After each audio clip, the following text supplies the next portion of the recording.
and I might tell you, Chuck, don't get disappointed, but I think Mike is a little bit more correct on a little of the things. Oh, gosh damn it. That's it. That's the end of the podcast. Sorry, everybody. We got to go. Well, this is going to be the intro clip. This is going to be the intro to the whole clip, Bobby. So say it clean. Go ahead. I'm going to tell you something, right? I think that one thing about us Hispanics is that we're very aspirational. I'm going to tell you, the people down here do not consider themselves poor. They consider themselves broke. And there's a big distinction, because when they're poor, the image is, well, we want you to help us out. But when you're broke, you say, tomorrow I'm going to make it, man. I mean, I'm down on my luck right now, but tomorrow I'm going to make it. And I think as a party, the Democratic Party kind of got too concerned with treating people like they're poor and not like they're broke. For those avid listeners of the Latino Vote podcast, and we are many, many episodes into this thing, over hundreds of episodes, we have talked about Texas 15 down in the border like we all live there. I mean, we have went round and round and round about this district. We've talked about Vicente. We've talked about the woman who's there now. We talked about the Democrat who ran last time. What's going to happen there? Well, today we are honored to have the congressional candidate from the 15th Congressional District, a good friend of mine, and I'd like to say an avid listener of the Latino Vote podcast, Bobby Pulido. Thank you for being with us today, Bobby. Thank you, guys. How y'all doing? Big fan of your show. Likewise, man. We're talking a little bit before we went live, and it's great to have an OG listener, somebody who can kind of knows us from the beginning. Reminds everybody that Mike Madrid is the looks, the brains, the charisma. Chuck is here for just the pace and the flow. God damn it. So, Bobby, it's great to be with you, man. We're looking forward to picking your brain a little bit about this district, about your race, what it's like to be a candidate at this moment in American history. A Latino candidate specifically in one of what's going to be the battleground seats to control Congress. So thanks for being with us, man. My pleasure. My pleasure. And Bobby, before we get started, I think that I know you well, Mike knows you well, and folks who've been following this have probably already read your bio, know that you're a famous singer, blah, blah, blah. But I do want you to go back to the beginning before we start asking you about policy. And I know that you've got some degrees in public policy, and we'll get to that. But I want you to tell the story of, how does Bobby Pulido end up in the Valley, and how do you end up running for Congress? Kind of walk us down the road of you growing up and where you're from and where your family's from, and then up till now deciding you want to make this big step from entertainer to being a congressman. Well, I was born here in Edinburgh, Texas. My dad was born here in Edinburgh, Texas, and so was his dad. Now, after that, my great-grandfather was the mayor of a little municipio called La Palmita, Nuevo León, across the border. Basically, my maternal sides on both my mom and my dad were here in Texas before Texas existed. They were part of the Spanish land grants. So I'm like 8th generation Texan, or since it started, however many generations that would be. My family was here. And then on my dad's father's side and my mother's father's side, they were from Nuevo León, which is across the border. So, I have a little mixture of a lot of homegrown Texan in me. And then I have also the part of the ones that came over here to look for a better life for their families, like many people do. I was born here. I was really studious growing up. I received an academic scholarship to go to St. Mary's University.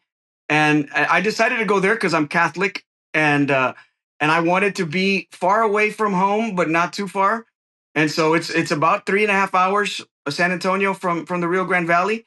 So I was able to kind of do my own thing there and have my own independence. And I was in my last year. I didn't finish, actually. I dropped out of college with 21 hours short of graduating.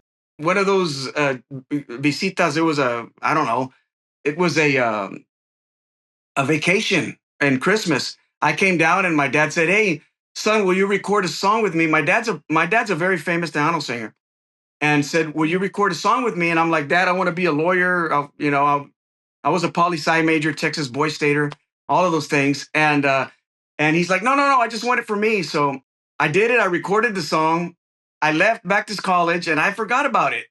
And about 4 months later, a friend of mine said, "Hey, I heard you on the radio. Will you sign my autograph?" And I was like, I like, no, you didn't. He's like, "Seriously, you're singing with your dad."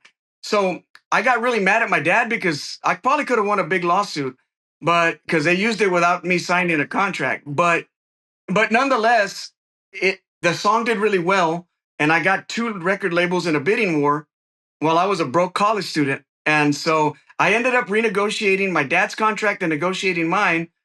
And I recorded my first CD and dropped out of school to see how it was going to go. I said, Dad, if I fail, I'll go back to I'll go back to college with money, right? Like, I mean, I got really nothing to lose, but a little bit of time that I'll set back. But my first album went platinum, and the rest is history. I've been there 30 years, and my life kind of came full circle. And I said, started analyzing my life, and I've got to the point that my family's good. My financial situation is very stable, where I'm fine. I don't want to buy more things.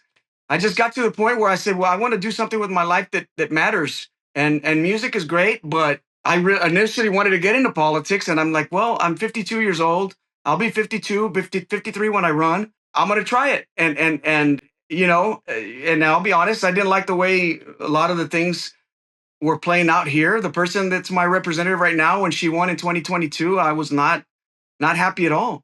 I didn't feel like there had been a sufficient enough challenge to challenge her that needed to be done. Now they gerrymandered the district, but to get her the win, they actually did it, and they did it because up north, they know that campaigning throughout all this district is really expensive.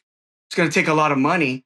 So in 2022, when my current congresswoman won, I looked at that district and I said I could win. I wasn't happy with the way I'm not happy with the way she's been representing us, to be honest with you. Vicente Gonzalez is a good friend of mine, and he told me, Bobby, you want to go in this last cycle? And I was like, I'm not doing it. I felt the surge on the ground that Trump was getting, and I knew that was not going to be a good year for us. And also, I wanted to say goodbye to my fans. I wanted a farewell tour where I can say I'm going to do a tour, and the people they go see me for the last time in case heaven, in case I win. And so that's what we're doing right now. We're actually doing our farewell tour, and during the week I'm actually campaigning and going out there and meeting people. I've already visited 9 out of the 11 counties that are now. Remember, this is a different district now. They just changed it, so which is okay. I mean, if you're going to win, you got to go fight anyway. It doesn't matter where they draw you.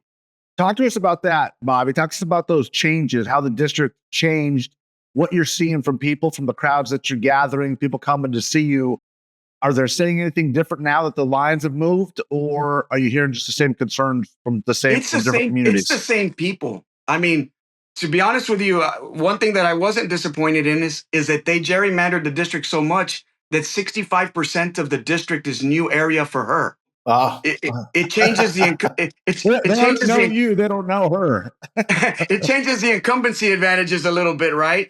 And so a lot of it. I did not like the fact that they gerrymandered it, and the fact that they just came out and said we do it because we can. I thought that was a bunch of BS.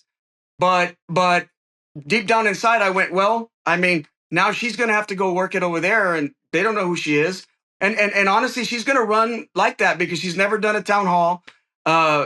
Never. And hasn't even done a podcast where she answers difficult questions. So she's basically going to be running with the R at the end of her name and say, vote for me because I'm an R. So that I promise you that won't be my approach. It won't be vote for me because I'm Bobby Pulido. I've already gone out there. We're doing a concept called ranch halls, where we're going out there like a town hall, but we're throwing some meat on the pit. We got some conjunto music, norteño music going on. I'm answering questions. I'm talking about what I want to do for them. I'm shaking their hands, looking up in the eye. And that goes a long way, especially in a rural area. When you go out there, because we're losing the battle on social media as Democrats right now. The bully pulpit is really on the Republican. They have it the same way they had talk radio. It's kind of like the rock, paper, scissors thing that, what beats everything is good old fashioned grassroots, getting out there, because they can lie about you in a commercial. They can say a bunch of different stuff. But when people shake your hand and they hear you talk, that beats everything. And I know that it's going to take a lot of work, but that's going to be a big part of what we're doing. So I think it's important to draw a line here for folks to understand this district a little bit. So it was a district and Bobby, help me out here, because I've looked at this 15 different ways. With the new lines, it seems like we're swapping out voters south of and east of San Antonio to new voters over closer to Corpus Christi, over towards Victoria, not all the way to Victoria, and that the district really doesn't get that much more quote unquote Republican. It just moves more east and takes in more of the coastal areas. Am I missing anything on that? You're missing a very important point. What they also gerrymandered was Hidalgo County. So, the border part, because they took away part of that border, right? Go ahead. That's right. So what they did down here in Hidalgo County is they took out Vicente Gonzalez's strongest point, which was Eastern Hidalgo County, and that's now in District 15. They did this to try to weaken him, and they gave him Nueces County, which was Corpus. They also changed it here in the Rio Grande Valley. Now, in Hidalgo County, we have 65% of the vote. It's a big chunk of it, right? Now, that is a more reliably Democratic vote, in my opinion. No, and I agree. And I think that you're right. And so for folks that are listening, so what Bobby's saying is he's swapping some of these blue and red areas. But for this district that was in the middle, keep in mind, you got Vicente on the right, and then you've got Henry Cuellar on the other side. That's and right. They had to weaken them. So they took Bobby north, but they also moved some of these precincts east and west of McAllen. So I tell you that to tell you this, that the district, as far as Mike Madrid would know, as the performance goes, it's pretty neutral. It's still, some would say, an R+8 to an R+13, all depending on which year you're looking at. But Here's what I want to say about that. In this district, in the old lines, keep in mind, they're pretty neutral, Mike. I pulled some numbers from Madrid. In this district in 2018, Beto O'Rourke got 60% of the vote, Mike. 60. Yeah. And Ted Cruz got 40. Now, this was in 2018. In 2022, O'Rourke gets 52, Abbott gets 47. In the same district, y'all, in 2024, De La Cruz gets 57%, and the Democrats gets 42, and Donald Trump gets almost 60. He gets 59, and Harris gets 41. So my question to you, Bobby, is, because we talk about this like we live there all the time, and me and Mike can look at numbers, and we get close enough. We are two old pros at this. But you live there. Me and Mike Madrid, you go from a district that voted 60% for Beto O'Rourke to voting 60% for Donald Trump in less than 8 years. Tell our viewers why that happened.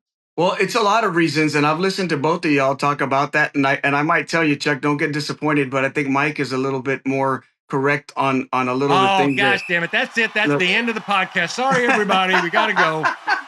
Well, this is going to be the intro clip. This is going to be the intro to the whole clip, Bobby, so say it clean. Go ahead. I'm going to tell you something, right? I think that one thing about us Hispanics is that we're very aspirational. The people down here, I'm going to tell you, the people down here do not consider themselves poor. They consider themselves broke.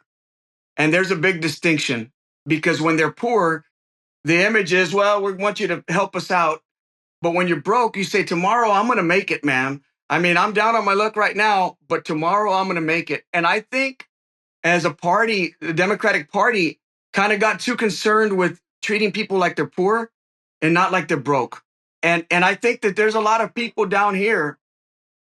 There's a lot of people down here that are living just above that threshold where they get no governmental help. Some of them are having to work 2 jobs to make it. And a lot of times they get mad, and they see people that say, man, they making just a little bit less than me, and they're getting all these things paid for, and it makes them vote Republican, even if that goes against their interest. And it's a sad thing that I've been seeing happening. And I got to call it out, because you know what? I'm an aspirational guy. I mean, my dad was a migrant farm worker, man. My grandfather was a migrant farm worker. You know, because of education and investment in him getting a scholarship, a music scholarship, my dad was able to get the family out of poverty. And I think that we as Democrats have to really, and I think Ruben Gallego hit it right on the head when he talked about La Troquita, right? Hispanics, man, dude, we just want a chance. Just give us a chance. We don't want handouts. We just want a chance, right? Give us a chance to make it. Hey, we'll figure out how to do it. But I think right now, the thing that they don't realize, and I tell a lot of Republican friends of mine that live down here, I said, first of all, you're a Republican because of a certain part of that policy that you like. But you're also living in an area that's 90% Hispanic. If you leave out of here and you go to areas that are not predominant Hispanic, you will feel very Hispanic, and you're going to feel the difference. And I'll tell you, like, race is a big thing. It's the elephant in the room, and not every Republican's racist. I'm not saying that. But there's a core group of of white nationalists right now that are running the show, and they have this fear that Hispanics are taking over, and that's why there's this purge. People here are pissed. People down here are really mad because I tell them, you could be as conservative as you claim to be, but down here we're in a very high poverty area, low income area, and we depend on government assistance down here. And a lot of times, a lot of people tend to forget that because, when they cut Medicaid and they cut Medicare, those doctors that are driving nice cars, they're going to suffer too. Right. And a lot of times they'll vote and just say, I'm going to vote Republican because I got to get a little tax break. But the bigger picture is you're going to lose more money voting Republican. And so that's what I think has happened down here. But I'm going to also tell you, I think it's a little myth. It has been trending a little bit red, but this last election was not good. If you look at the things that happened, look at from a Democratic perspective, we had them telling us Biden's too old, he's losing it. We're defending and saying that's not true, that's not true. Then the debate happens, and then he loses it. We look bad. Then it takes a month for Kamala to finally come out. She didn't really resonate very much. Then you had the assassination attempt, and you had the picture of him pumping his fist in the air. How are we surprised that he won? I'm not. I mean, it just seemed like everything worked for that to happen. Now, here in the Rio Grande Valley, George W. Bush, man, people love George W. Bush. But after that, they did. They did. He resonated. They did, Chuck. They did. They loved him. This podcast is fixing to end. Yeah. No, but listen to this. But then they loved Obama too. Right? They loved Obama too. And so my point is aspiration, hope. Yes. Hope. Yeah. Hope. They want to aspirate. That's who we are as a people culturally. I love the way you phrase that, Bobby. I don't never heard it put that way. By the way, Mike Madrid, I'm going to absolutely use that every day, and I'm not giving Bobby any credit. No, there's a difference between broke and poor. There's a difference between being broke and poor. When you're broke, tomorrow is the day you're going to make it. When you're poor, that's when you accept that that's just your lot in life. And we're not like that. Yeah, and we're not a poor people. We may be broke today, but we are absolutely willing to outwork, out-hustle, outshine everybody tomorrow. And as long as we continue to believe that, aspiration will work, whether you're George W. Bush or whether you're Barack Obama. I mean, I think the way you put that is absolutely perfect. And we will listen to people of different parties. We've talked about why Ruben Gallego connects, and even Mamdani, as a Democratic Socialist or an AOC connects, and Bernie Sanders. It's not ideological. It's about hope, and it's about people that are focusing on the economy and focusing on those issues. Look, brother, I've interviewed and talked to and run a million races in my time. This is very unique. I love the whole idea of the ranch hall idea too, where you get people together in more rural areas by bringing them together, meeting them where they're at, talking to them on the issues that are important to them in the way that they communicate. But you also have this seamless way of understanding naturally, intuitively. And it's got to come from being a singer-songwriter and knowing the culture. Because if you don't know the culture, you can't just walk in and start communicating to people without knowing how they feel deep down at a core level. That's got to be a big part of it. That's clearly resonated with you, and it's just remarkable to see that. You have a very authentic voice. You clearly, you haven't been around consultants like Chuck and I too long, because you're speaking very authentic. I hate this fucking like podcast. Chuck. And that is why I think. Sorry, Chuck. But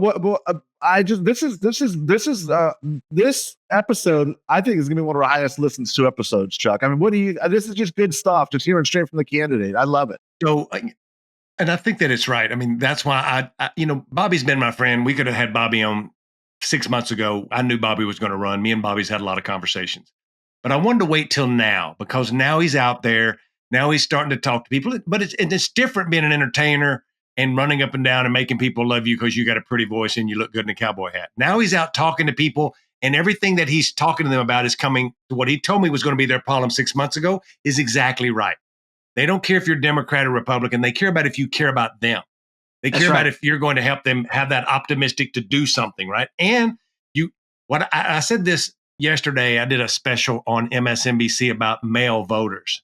And I said, the problem is nobody trusts us. We can tell them what they want to hear, but they don't trust us. I think to your point, Mike, what Bobby's candidacy means is he's from there. They know he's from there because they've been listening to him sing. So there's a certain amount of trust that he has. And because they may not have known he's got the degree he has, and he's really good at public policy and talking about policy. I don't have the degree. I was shy of the degree. Yeah, 21 hours matter. shy. I never went to college, and I'm smarter than Mike Madrid. We get that. We understand. But what I'm saying is you understand it. So when you talk to people, you get it. So here's my question. That was the Chuck Rocha wind up. So now it's come down to the nut cutting, we would call it in Texas. Like now you got to run. Now you got to raise the money. Now you got to put together a professional campaign. You can grassroots all that bullshit you want. And it's true. You got to do that. But you have to run a professional campaign. I know you're putting together a team. You're going out and talking to people. I was really excited to see that the district has moved down close to Corpus. So me and you now can go down and fish for redfish. And it can literally be a campaign event because it's right there by Port Aransas. It's not actually in Port Aransas. That would be South just Padre across Island. The bay. Yeah, South Padre Island. South Padre Island. Right? That's yes. South Padre Island's where I go. So the question is, what are the top 3 issues, the top 5 issues, the top 1 issue when you're talking to people you're hearing about that you're going to run your campaign based around a set of issues that you're going to focus on? Immigration would be probably at the top of the list. And I say that out of the Rio Grande Valley, it's not as much, right? There's more rural areas. You're feeling that a lot down here because immigration is a part of life of us here in the Rio Grande Valley is immigration, right? I don't care who you are. If you've been living here in the Rio Grande Valley, at some point you had a friend, somebody that you know that worked for you that was undocumented. And it was never a problem. It was never a problem. That was never something that people would say, it's getting out of control. And it was a typical cat and mouse game, right? They would cross the river. Sometimes the Border Patrol would catch them and send them back. And sometimes they don't, and they'd make it. And they'd figure out, okay, I got to figure out what to do. That's been a part of life down here. And that's not what bothered people. The immigration thing that happened and it morphed into under President Biden, and it was already happening under Trump as well, were the asylum seekers. And believe me, everything that I'm saying right now is not a criticism. It's more of an observation of what happened. A lot of people down here said like, hey, man, my grandfather had to come over here and figure it out. He ran away from the migra, right? And a lot of Mexicans cannot declare political asylum because they're on the border with us. So if the Border Patrol catches them, they send them back. That's not what the big problem that it became was the asylum seekers that would run towards the Border Patrol agents and say, I'm declaring political asylum. Then they get to fly wherever they wanted to fly. That whole thing really angered a lot of people. It did not anger me, but it angered a lot of people. Every year, the Border Patrol's been growing and growing and growing. They vote. They live here. Their families vote. And they're really angry because they felt like they got left behind. I mean, it took 3 years, and I get it, right? I'm going to be honest. James Lankford, the senator from Oklahoma, pretty much put together a good bipartisan deal, and Trump killed it because of politics, right? And I just feel like our people have been used like a political football where they just want to campaign on it, but they don't want to fix it. And we're paying the consequences right now because a lot of these people that voted for Trump said, I want them to change the asylum process. But what they don't realize is now they are picking up their tia or their tío, and their tia's, saying, I don't want to go out. I'm afraid. They go to workplace raids. A lot of these people, the small business owners that are aspirational and barely making it, can't find a workforce. So this notion that Republicans were saying, well, we're going to get rid of those undocumented and they're just going to be miraculously filled by citizens is bullshit. It's not going to happen. It's not happening. They're trying whatever they can do to fill those jobs, and it's not happening. And so now our whole economy is suffering because of it down here. So immigration is a big part that I want to really work on. In 45 years, they have not changed the number of legal immigrants that are able to come in. So I hear a lot of times they'll say, I want just do it the legal way. Well, that's easy to say, right? Do it the legal way. Well, how about we make it accessible for them to do it the legal way to where they don't have to wait 25 years, which is unreasonable, for them to actually do it. If these immigrants that are coming, they pay cartel members $5,000 to $8,000 to cross them through Mexico. Well, here's a novel idea. How about if they paid into our government? We would vet them in a Central American country, and they can fly over once they're accepted. We could actually fund our own. They could help fund it, because if they're going to pay it to a cartel member and risk rape or any other things that they got to go risk, why don't they pay our government? I mean, I think they would gladly pay the government for a chance to be into this great country. But it would take one thing that Republicans in their base don't want, which is more Hispanics, more Latinos. That's the problem. And that is what it ultimately all comes down to. This idea, and look, I've been in GOP politics, Republican politics for 30 years. And I hear this all the time. Well, just come the legal way. We support legal migration. I always ask, I've been asking this question for 30 years. What's the right number of legal immigrants that you're willing to support? Never once has anybody ever been able to answer that question, because it's not about legal migration. That's just bullshit. That's a cowardly way of saying we don't want more immigrants here. That's right. Even though they don't have, they've got no idea what the numbers are. They've got no idea what a healthy immigration system is. It always comes down to whether, well, no, I support legal migration. I just don't support illegal immigration. Well, how many legal migrants is the right number for the country? Never once in 30 years has anybody answered that. So I'm loving the way that you're articulating that. And I also like your courage and fearlessness of challenging your own party by saying, look, it was broken. It was broken, guys. We got to fix it. We got to fix it for the right reason. We got to fix it for humanitarian reasons. And we got to do it in a way that honors human beings and meets the economic needs of the country. And Correct. So to hear your voice with the Ruben Gallego's voice, this is why I think you guys resonate. It is because you're willing to challenge the orthodoxy of the Democratic Party on behalf of the Latino community. Because what you're saying, Bobby, what Ruben is saying, is where the majority of Latinos are at. Yes. It doesn't have, the border is not an either or consideration. It's a humanitarian concern. And we care about people because they're human beings, not just because they're Latino. That may help, and that's true. But we can't have an unsecured border. We've got to have an economic plan. We can have both. We should have both. Latinos have been saying that's what we want. And I guess it's going to take Latino voices to start driving that common sense agenda to say, look, it's okay to have border security, but you're lying to yourself if you're just saying we're going to throw up a wall and a moat and alligators and not allow anybody in while the economy is collapsing, because that's a flipping lie. And we all know that's a lie. And you know, Mike, and you know, Chuck, they always say, oh, it's just the immigrants, they're taking advantage of the system. But where are they picking them up at? They're working. They're not picking them up at their house. Yeah. Picking them up at workplaces. That's a good point. Yeah. I mean, taking advantage of what? They're working. They're doing everything that, you know, America used to me. What made America great was always the country of opportunity at every level. I don't care if you're a scientist that came from India on a visa, you know, and you develop Google or whatever. At every level, we just want the best of everybody. And I think that we're losing that. Now it's become, no, not you. You can't do this. Only you. And you look a certain way. And the other ones don't look a certain way. And so it's just, it raises the elephant in the room. And I see that. And, you know, it bothers me. And believe me, I mean, I studied political science. I studied both sides as a Democrat. I know I'm in the right side. I just feel like we got to prioritize and get back to the basics of who we've always been. And I'll tell you, you know, people will accuse me and say, well, you're a Republican. I said, no, I'm not a Republican. I'm a Democrat.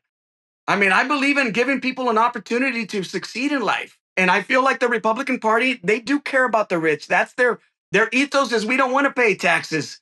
You figure it out. And that's their ethos. And I don't believe I don't believe in that. Let me ask you this. There's a lot of Latinos in this district that I've just told you about that voted for Donald Trump. That's just a fact. 60% of this district voted for Donald Trump. And for those of you listeners, new listeners who haven't been listening, this district is 86% Latino. So these are not Latinos voting. They're all Latinos voting for Trump. So the only way Bobby Pulido, Congressman Pulido, becomes Congressman Pulido is if some of those folks that voted for Donald Trump vote for Bobby. My question to you, Bobby, is what is your message when you're at the ranch, when you're out talking to people, these boys like me that talk like me, that have a cowboy hat, drive a big truck, hunt and fish on the weekends? But I'm not a dyed-in-the-wool MAGA, but I like Donald Trump. I like that he's standing up to the system, fighting back against, my corrupt, whatever the thing is. What is your message when you meet them, Bobby? There's one word that comes to mind before I talk about the message. It's respect. Because let me tell you something. A lot of people that voted for Trump, they feel like elites disrespect them. And the approach and how you talk to them is everything. They're very reasonable people. But if you talk to them and say, "Oh, you're a dummy for voting for that guy. What did you see? What did you see in him?" I am not going with that attitude. Okay, I'm not. I'm going over there and telling you, vote for me because I'm against that evil guy. I'm not saying that. Here's what I want to fight for. I want to fight for this, and this, and this. And you know what I find when I talk to them? Because believe it or not, even out of the district, don't even go about there. I have a lot of people that are friends of mine that voted for him here. Bobby, could you feel the ground shifting in your district in the past few years? Yes. And so talk about that. Explain that. Wait, hang on a second, Bobby. I really want you to dig into this. Is this because of something? And Mike's question is the most important question. He's asked Bobby, could he feel this shift to the right, the shift to Trump on the ground? And I really want to know, Bobby, is it because the Republicans did a better job at talking to people, or was it a failure of the local party or the party's message as a whole, or was it a combination of both? It's a combination of both, not to get conspiratorial, but I will tell you that Republicans have been playing the long game with social media a long time ago. That is a very big medium where you can push a lot of stuff. I promise you, I have a very dear friend of mine who lost a son in Iraq. He texted me the other day and it's like, "Bobby, these Muslims are taking over Texas and this and that. They're going to put Sharia law and you better fight against that." And I had to kind of educate him and telling him, like, "Brother, that's not happening." Like, I had to tell him, "Look, the state law is controlled by Republicans. Sharia law is not something that's allowed here in Texas, but there's so much disinformation coming across and they can mold it." Let me tell you, their machine was so good. Their attack machine on social media is so good that in a year, after January 6th happened, every Republican friend that I have or conservative voter that I have after January 6th was like, "Man, that's messed up." In 1 year, they whitewashed it with conspiracy theories and all types of stuff. And people forgot about that. They do flood the zone really good. It's not a coincidence that at Trump's inauguration, in the front row behind him were a lot of these social media guys that control the algorithms. This is a fight that we got to have. And we're losing that battle on social media. We relied on the New York Times and CNN and the Washington Post and all that. And nobody's seeing that. Nobody's reading that. And we were getting our lunch eaten on social media. And so that's a part of it. But we also didn't help it. We played identity politics in the wrong way. They played it in the right way. And and that's just a fact. There's a reason why they spent a lot of these, Kamala is for they, them, and Trump is for you. They played that. And they played it so much because it resonated down here. And I would tell everybody that would tell me that, because you don't know how many people I had to go talk about that with, that everybody's telling me, like, "That's messed up what they're doing, man. They can't do this." And I'm like, "Do you know that that's ever happened? Have you ever heard about that happening?" "Well, no, but I see it on social media." So social media really gets those feelings really ramped up with these algorithms. And I think they've been playing a long game and they've successfully turned people over. That's why I want to do the grassroots. That's why I'm doing this, because this is going to be on social media. So at least they can hear me talk about what I'm like, I think it's a little bit of both to answer your question. I was gonna say, it's we call in this business, Bobby, we call politics Hollywood for ugly people. I know. Because we think we're I bigger know. than we are. But you are a celebrity. You go platinum record. Like millions of people know who you are. You have a relationship with them. Well, one thing that's really fascinating to me is how has your candidacy been received by the party folks in Washington, D.C.? Are they excited about it? Are they interested in it? They listening to you? They dismissing you? How have you been received? You know, I can't tell you it's been one way or the other. There was an earlier article saying that they were recruiting me. That's bullshit. They never recruited me. Nobody ever recruited me. I never got a call and said, "Hey, please try to run." That's not this. This was my decision to do. Now I don't feel like I'm getting. I'm not getting any hate from them. I'm not getting showered with love, but that's okay. I feel positive. I think they, House Majority PAC conducted a poll, and this poll was conducted a week before I announced my candidacy. And in this poll, it was a Trump's +10 poll. I was within 3 points of Monica de la Cruz. This is before I announced my candidacy. So just on my name versus her, it was Bobby Pulido versus Monica de la Cruz. Who would you vote for? She got me by 3 points. So do I think that I can close those margins that have existed? Absolutely, I do. And I think because I represent the values of the people from here. Look, I'm not a politician, and I don't want to talk like one because whatever they've tried doesn't work. It hasn't worked, and I'm not saying that like I know it all, but Well, but that's true. I don't know it all. I know my people, and That's it. and that's most important to me, right? I mean, a lot of the people that I know that shifted towards Republicans, say, "Hey, Bobby, I'd vote for you in a heartbeat, not because you're my friend, because you want the same things that I want from me." You leave. I'm not lying, dude. I've gone up north. I had a friend of mine in Wilson County that I met. He said, "Bobby, you're a Republican." I said, "No, I'm not." "You're a Republican." And I said, "No, I'm not. I'm a Democrat. Always have been." And he says, "But you believe in God. You're not an atheist." I go, "Yeah." You don't want to turn the kids trans? No. You don't want to take away the guns? No. He says, "You're a Republican." So they've kind of painted a caricature of what of a Democrat is, and I don't fit that mold. I don't. But that doesn't mean that I can't belong in the party that wants to help people. I think that's the key to the whole thing. That's the key to the whole rebrand is exactly what you're doing and what you're saying and broadening the base back to kind of a more bigger picture centrist working class voter. I mean, you've got it. You've got all the ingredients there. Chuck, what do you think? Well, I think that we were smart to do this because we talk about Bobby like he was on the program. That's why we wanted to have him on the program. Bobby, for those of you listening, I know that raising money and getting support is a big part of your race right now. Can you share your website where folks who are listening to the podcast, if they want to donate, where they would go? BobbyPulidoForTexas.com. And also, yep, and we'll get that in. For those of you, we'll drop the website in the show notes, Andres, and our large production team.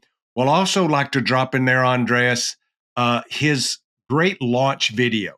I think that the video that he did to launch his campaign kind of tells the story, introduces him to people. He has a lot more advertising to do, but it was a good step. Everybody here. And for all of you Latino Vote listeners, yes, we want everybody to donate. Please give him $5, $100, $1,000, whatever you can give him. But more importantly, now that you've listened to Bobby and seen and been as impressed as me and Mike Madrid are, you share his link on your social medias and tell people that Bobby's the real deal and ask them for support, because growing this through an old organizing model called a Christmas tree is how you actually do this piece. Bobby, tell folks where they can see you coming up in the next few weeks or months, or anything else you want to share with your listeners about what they could do to help you. We're going to have our last ranch hall in Goliad next month, I believe. Next month, we're going to have it there in Goliad. Goliad's really historic, in the Texas Revolution. And so we've been going up there. That'll be the last one that we're going to do for this year. And then next year, we're going to still pick it up. But we're going to keep campaigning. They can follow me all my, we're in all TikTok. We're in all social media and on all the necessary evils. We are out there, and they can follow me. And you know, I love challenging questions. People ask me questions because I promise you, I won't tell people vote for me because I'm famous. Vote for me because you believe I'll do the right thing in your best interest, regardless of party. And I think that's really important. The person that I'm want to defeat has voted 100 lock, stock, and barrel with her party because she's just a pawn. They tell her you got to vote like, I'll tell you, I'll be honest with you. I'm not being facetious, but they don't even have to whip her. Like there's other Congress people that are Republicans that push back against the cuts. This one just falls right in line. I don't think that benefits us here in South Texas. I love this race. We're going to wrap it up right now, but again, just so all of the listeners know, perhaps more than any other district in the entire country, this is going to be a test of where Latino voters are at. This is where we saw some of these dramatic rightward shift over the past 8 years. Republicans are banking on this district being the new base, the new Latino base for the Republican Party as it tries to build a national majority. All of the data, all of the AP came out with a major Latino poll just yesterday showing there's a 28-point swing back to the Democratic Party. Bobby just mentioned a poll that the DCCC put out that showed him 3 points behind. I guarantee if they took that poll today, he would be in a much better position than an already strong position because Latino voters are rejecting the GOP increasingly. They're rejecting Donald Trump. How much doesn't matter, but it's at least 3 points. The point I'm trying to make here, again, as we wrap this show up, is this is the battleground. Latinos are the swing vote. They are the critical vote. We're the only voter group that is 50-50 in this country.